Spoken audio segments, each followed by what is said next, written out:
ఇప్పటివరకు ఎన్ఎస్సిలో ఆంధ్రప్రదేశ్ నుంచి 3 కంపెనీలే లిస్ట్లో ఉన్నాయట.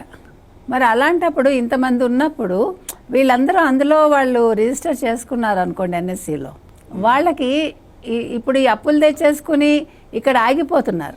అది లిస్టెడ్ కంపెనీ అయితే మీకు ఒక బ్రాండ్ ఇమేజ్ వస్తుంది. ఇప్పుడు మనం షేర్స్ తీసుకునేటప్పుడు ఏం ఆలోచిస్తాం, ఏం కంపెనీ, ఓకే ఇది ఇన్ఫోసిసా లేకపోతే ఎస్బీఐయా ఆర్బీఐయా, అన్నీ లిస్టెడే. లిస్టెడ్ అవడం వల్ల మనకి అడ్వాంటేజ్ ఉంటుంది.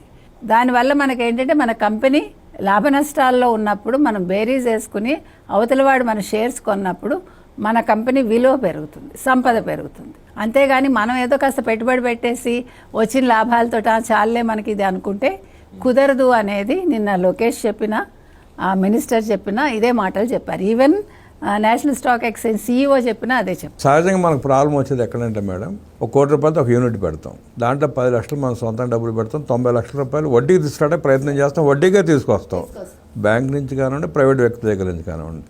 ఆ ఇంట్రెస్ట్ కట్టడానికే సరిపోద్ది సమయం అంతా.